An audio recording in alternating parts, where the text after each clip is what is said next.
ধৈর্য ধরে আদম কাঁদিলেন ৩৫০ বছর, তারপরে ক্ষমায় সূচি হলো আদমের অন্তর।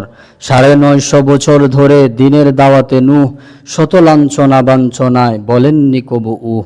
মাছের পেটে ইউনুস নবী ৪০টি দিন ধরে তাসবিহ তাহলিল পড়েছিলেন এক আল্লাহর উপরে।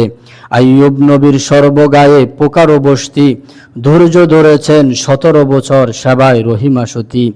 করাতের আঘাতে দেখো দেহ হইল যে দুই ভাগ, প্রভু হতে জাকারিয়া পেয়েছিলেন ধৈর্যের ঢাক।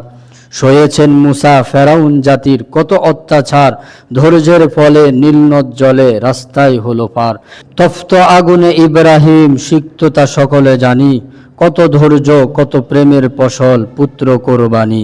প্রতীক্ষা ইয়াকুব নবী দিলেন ধৈর্যের পরীক্ষা, ধৈর্যের ফলে ইউসুফ দিলেন ত্যাগেরই শিক্ষা। কত ধৈর্য কত সহ্য কত সহানুভবতা হলে, শত আঘাতের পরেও তাদের জন্য দোয়ায় হাত তুলে। ধৈর্য ধরে সইলেন মুহাম্মদ আঘাত অপমান, ধৈর্যের ফলে বিশ্ব মাঝে আজকের মুসলমান।